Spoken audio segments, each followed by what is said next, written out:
New optimism, new dawn for Morogoro region.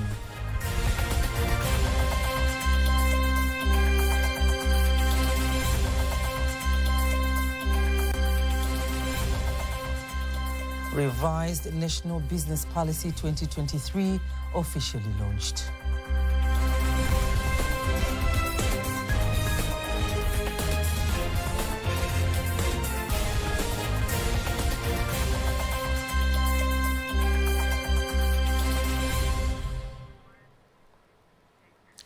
Good evening, I am Kanki Mwegumole. You can also follow us live via our YouTube channel, TBConline, and also get all the latest news through our Instagram, Facebook and X pages at TBConline.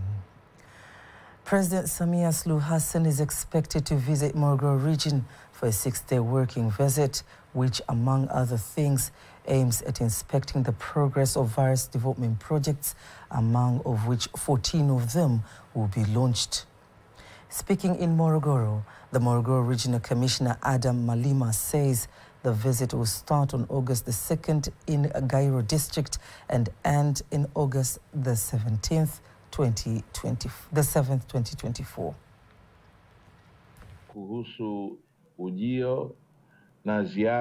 About the president's visit to Morogoro, the visit that starts on 2nd of August to 7th of August is a 6-day work visit. So, I'm asking all citizens of Morogoro to show up in numbers and meet with the president. The main objective of the visit is to review all development projects in Morogoro.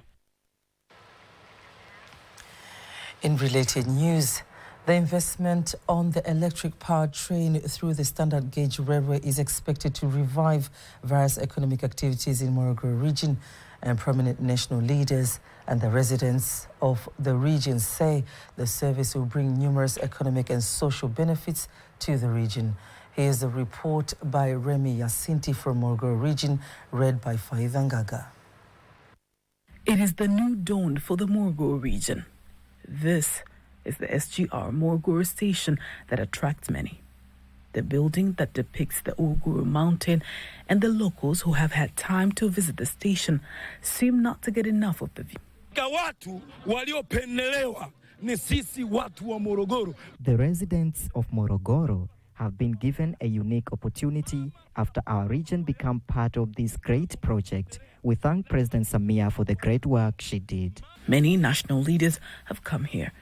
Other well-known figures from inside and outside the country have also come to experience the wonders of the train service, including some senior politicians in the country, such as the former president, Dr. Jakaya Mrisho Kikwete, among the national leaders who wanted to witness the wonders of the Tanzanian electric train. SGR will help to facilitate the growth of Tanzania's economy quickly. Let's congratulate President Samia for a great job. Owners of small-scale businesses say the transport service brings fresh hopes to the Morogoro region. We as a businessman, we are going to work with the President Samia very closely.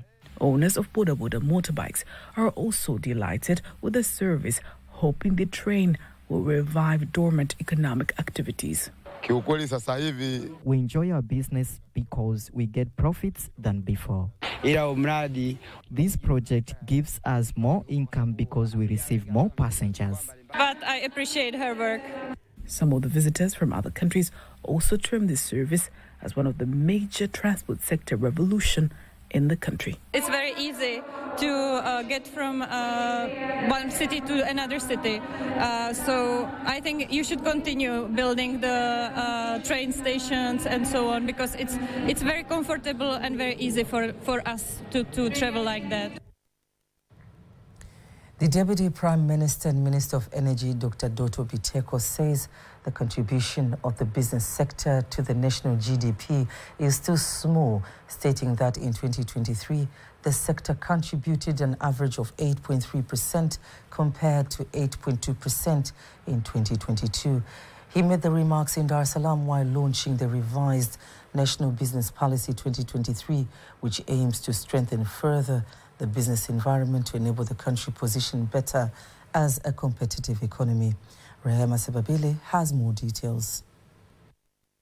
It is the official launch of the National Trade Policy 2003 edition of 2023, after the policy being operational for about 20 years, but now it's time to revise it to match the pace of the global economic change. Inaugurating the policy, Biteko says export trade has increased by 6.5%, insisting the need for local industrial producers to produce more quality and competitive products so as to reach new markets, a step that will help the country increase exports and build a competitive economy. Uwezekano wa sekta ya biashara kukua upo kwa sababu mnaona inakuwa. The possibility of the business sector growing is there because we have witnessed capital side. How can many businessmen access capital? But through the new policy, almost every obstacle will be resolved. On the other hand, the executive director of the Private Sector Foundation, TPSF, Rafael Maganga, says the new policy has come at the right time when many Tanzanians' products cross borders seeking new international markets. We are seeing now Tanzanian companies that are growing to size and speed of the international market. So this policy will only facilitate and escalate to that level. But number two that we've seen is the issue of the formalization of the businesses in Tanzania. We still see a very big chunk of the business community is still under the informal sector, which now brings a very big challenge when it comes to tax collection and tax administration. We're talking of clashes and conflicts, wars, Ukraine and Russia.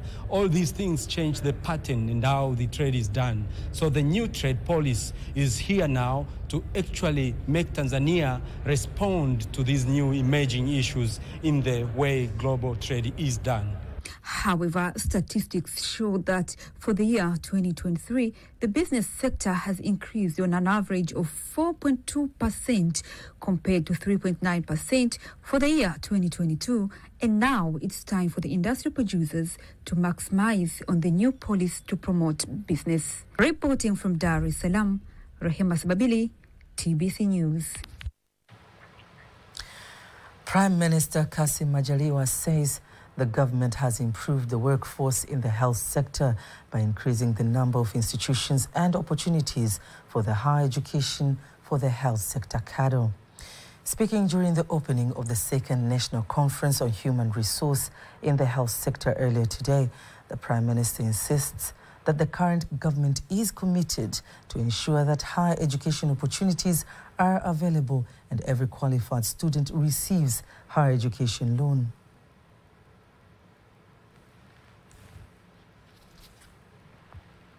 Serikali ya Mheshimiwa Dr. Samia Suluhu Hassan, Rais wa Jamhuri ya Muungano wa Tanzania, imeendelea kuhakikisha kuwa the government continues to ensure the availability of higher education opportunities, also ensuring that qualified students receive loans. Furthermore, students who are taking health courses have been given priority all the time by receiving loans at 100% rate.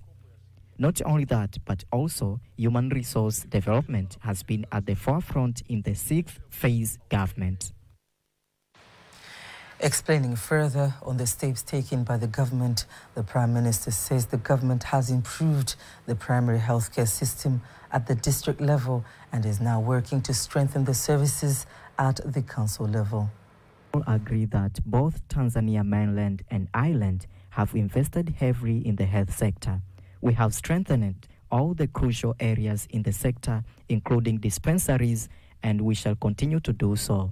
The government is building a large hospitals at the council level, which have a district level status. All these efforts aim to reduce the cost of services to Tanzanians. They now don't have to travel long distance to seek services. On the other hand, the Minister of Health, Umi Mwalimu, says the Benjamin Mkapa Institute has organized the conference as part of commemorating the legacy of the late President Benjamin Mkapa, emphasizing the need to develop human natural resource for the health sector. Benjamin Mkapa Foundation has put its focus on human resource for health. That is why almost 3 years ago, they received funds, which they announced job opportunities. They took youth in remote areas of the country like Katavi, Rukwa, Simanjiro, and Shinyanga. They were then given employment contracts. Then, afterwards, the government recruited those people and employed them.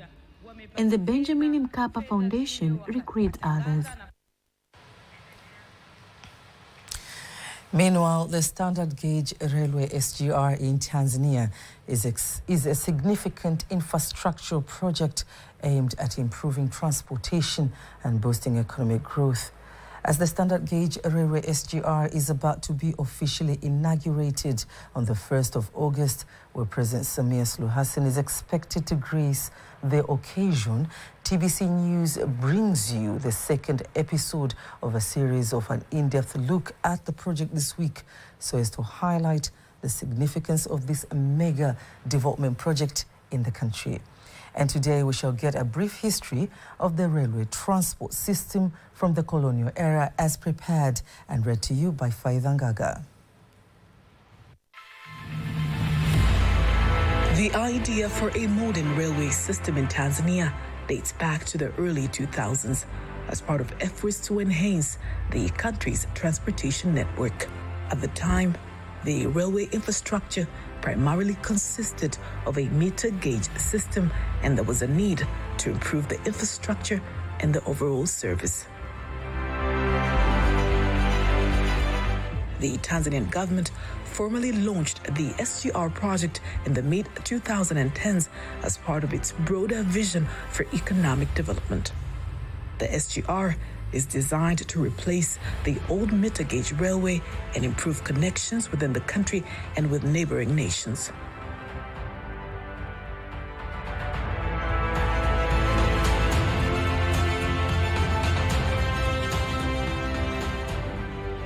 Let me take you back a little bit. The first railways in Tanzania were constructed during the German colonial period, primarily for economic and administrative purposes. The Central Line, running from Dar es Salaam to Kigoma on Lake Tanganyika, was initiated in the early 20th century and completed in 1914. The Usambara Railway, connecting Tanga on the coast to Moshi near Mount Kilimanjaro, was another significant line built during this period. After the First World War, Tanganyika came under the British control. The British continued to develop the railway network, including extending the Central Line. Their railways were crucial for transporting goods, particularly agricultural products, from the interior to the coastal ports for export. Following independence in 1961, Tanzania established the Tanzania Railways Corporation to manage and expand the railway network. The TRC operated the Central Line and other smaller lines. The focus was on improving transport infrastructure to support national development. One of the most significant developments in the post-independence period was the construction of the Tanzania-Zambia Railway, TAZARA. Built with Chinese support, TAZARA was completed in 1975 and linked Dar es Salaam with Kapirimposhi in Zambia, providing a crucial alternative route for Zambian copper exports, bypassing routes controlled by apartheid-era South Africa and Rhodesia, now Zimbabwe.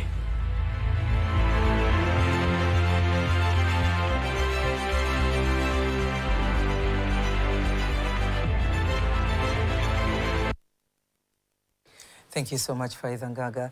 In other news, the ambassador of Tanzania to China, Hamis Musa Omari, calls on Tanzania business community to capitalize on the arrival of a large Chinese business delegation representing 100 investment firms targeting to invest in a wide cross range of industries, including energy, tourism, agriculture, and industry.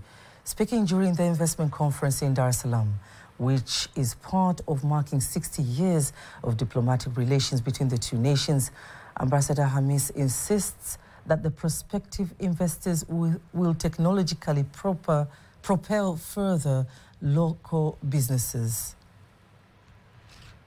Tumezoea kuzungumzia mazao ya biashara wa Tanzania, We used to talk about commercial produce, but our colleagues call them industrial produce because they must be processed in the factories so that they can produce more product. So through this forum, they look at the opportunity for agriculture products, minerals, and mineral processing industries, as well as opportunities in renewable energy. On the other hand, the Minister of State, President's Office, Planning and Investment, Professor Kitila Mkumbo, says the country has ever-increasing opportunities for investment in the fields of agriculture, industry and tourism, following reviews done on the business environment in the areas. Going forward is really in the manufacturing sector. We are paying very close attention in the industrialization agenda, which is supported by agriculture. Because in our country, agriculture and the manufacturing are closely linked. So there is no way you can talk about bringing about industrial revolution without revolutionizing our agriculture. We have also invited Tanzanians to this conference so that they can get to know each other and cooperate in the establishment of companies. China is one of the countries with the large capital in the world, and we as an investment center, we do recognize them and give them priority as an important investors. So we believe if they cooperate with local investors, our economy can produce positive outcomes. The Watumishi Housing Investment has entered into an agreement with the Shandong High-Speed Dezhang Group Construction Company from China for the construction of a modern residential building worth 18 billion shillings, inclusive of the 18% value-added tax. Speaking during the signing of the agreement in Dar es Salaam, the Executive Director of Watumishi Housing Investment, Dr. Fred Msemwa, says the 101-room structure will have 12 floors and will contain 1, 2 to 3 room apartments, adding that the houses will be sold to public servants through mortgage loan process. Kwenye mradi huu hatutakuwa na utaratibu wa mpangaji mnunuzi kwa sababu in this project, we will not have a buyer-tenant procedure because the project must be completed within the allocated time. But we have tenant buyers in other projects to give a chance to the public servants who cannot afford to buy a house in a project like this to own a good house. And as an international contractor with plenty experience of implementing overseas project, we have confidence to deliver a project with high quality and high efficiency. We would like to give our commitment to public that we will devote all our efforts to make sure this project will be delivered on time. The construction of the building is expected to start earlier next month in Dar es Salaam. And as our world faces many challenges, crises, and forces the divisions such as poverty and violence, and among many other things that undermine peace, security, development, and social harmony among people, as the world marks the International Day of Friendship. Our colleague Peter Mganga has passed around the streets of Dar es Salaam to hear from some of the residents regarding the day. The International Day of Friendship was proclaimed in 2011 by the UN General Assembly with the idea that friendship between peoples, countries, cultures, and individuals can inspire peace efforts and building bridges between communities. The resolution places emphasis on involving young people as the future leaders in the community activities that include different cultures and promote international understanding and respect for diversity. Here, some of the Dar es Salaam residents comment on the contribution of friendship in Tanzania towards peace building. If you go into like the international level between, let's say, one country to another, say Kenya and Tanzania are friends, it will be hard for them to get into a war simply because there are some diplomatic relations that are between them. So friendship is essential to peacekeeping in the world, and let's keep our friendships alive. Even between peace, we find that we interact better with China, Europe, and other nations. We get support especially in economic projects.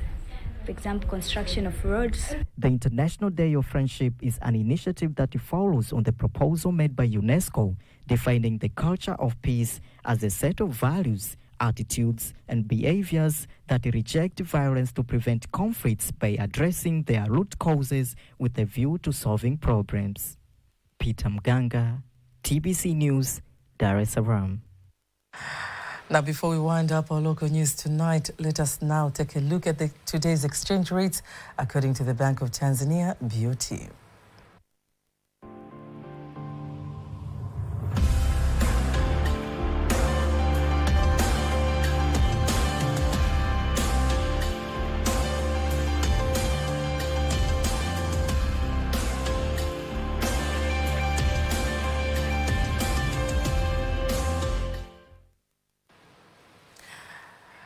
Don't miss TBC News every weekday to know the latest in exchange rates. It's now time for the international news.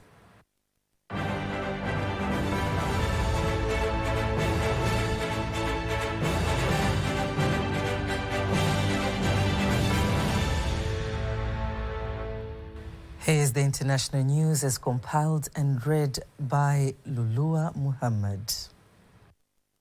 3 children have been killed and 5 children and 2 adults remain in a critical condition after a deadly stabbing in Southport in the UK on Monday. 2 children were killed in on that attack at a Taylor Swift-themed dance and yoga workshop. A 17-year-old male has been arrested on a suspicion of murder, who also remains in custody. Police say that the incident is not being treated as terror-related. The UK Prime Minister says that the incident is Honduras and shocking. Security forces in Venezuela have fired tear gas and rubber bullets at people protesting Sunday's disputed election result. Thousands of people descended on central Caracas on Monday evening, some walking for miles from slums on the mountains surrounding the city towards the presidential palace. Protests erupted in the Venezuelan capital the day after President Nicolas Maduro announced as the president of the country. The opposition has disputed Nicolas Maduro's declaration as fraudulent, saying its candidate Edmundo Gonzalez won convincingly with 73.2% of the vote. And at least 49 people have been killed, with dozens more feared trapped after a series of landslides triggered by relentless rain struck a hilly region of India's southern state of Kerala. The landslides hit near Mepadi in the district of Wayanad, cutting off at least 4 villages, and rescue efforts were being hampered by continued heavy rain. More than 200 soldiers were deployed to the area, and 2 Indian Air Force helicopters had been mobilized for the rescue effort, with police drones and a dog squad also to be sent to the area. And that was the international news. Sports news is up next.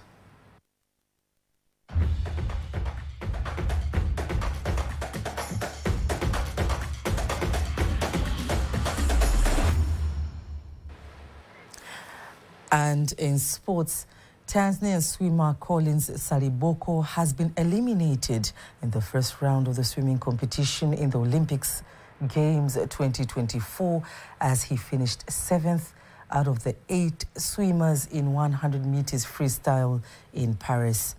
Saliboko told journalists in Paris after the game that even though he has been eliminated from this year's competition, he has gained a lot of experience hoping and carrying the spirit for the next international competitions.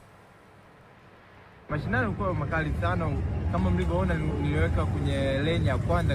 competition was very tough, and even if you look at the way the participants organized it, not good, not bad. For me, I've tried to do my best. The only hope for Tanzania to get any medals from this year's Summer Olympic Games in Paris remains with athletes who are still in Tanzania training hard, gearing up for the competition as fans witnessed the early elimination of 2 participants, judo's Andrew Thomas and swimmer Collins Saliboko. And Simba Sports Club Information and Communication Manager Ahmed Ali says They have donated sports kits to children with special needs after being touched by the situation.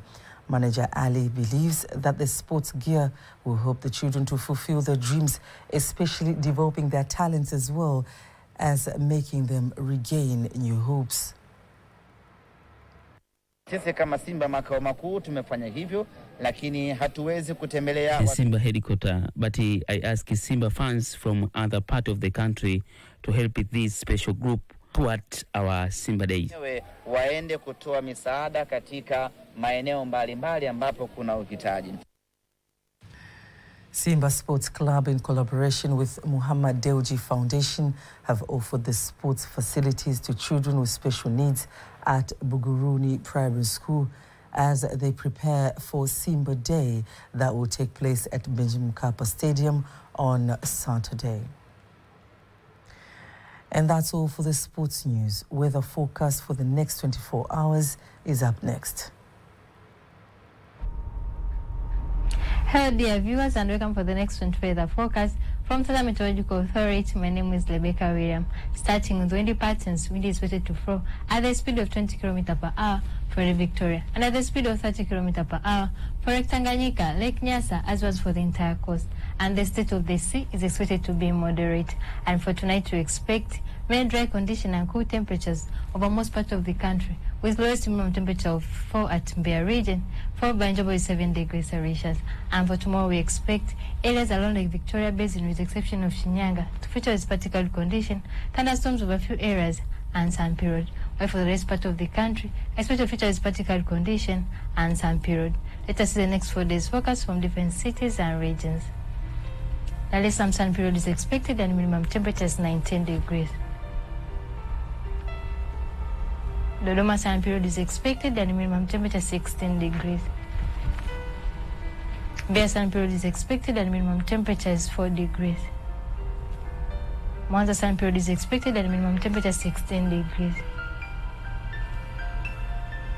Kilimanjaro sun period is expected and minimum temperature is 14 degrees. Morogoro sun period is expected and minimum temperature 16 degrees. Arusha sun period is expected and minimum temperature is 12 degrees. From the Meteorological Authority, thank you and have a good night. And that marks the end of the news bulletin for tonight. Don't miss our next bulletin in Kiswahili at 11 p.m. On behalf of the whole team, I am Kanki Mwegomole. Good night.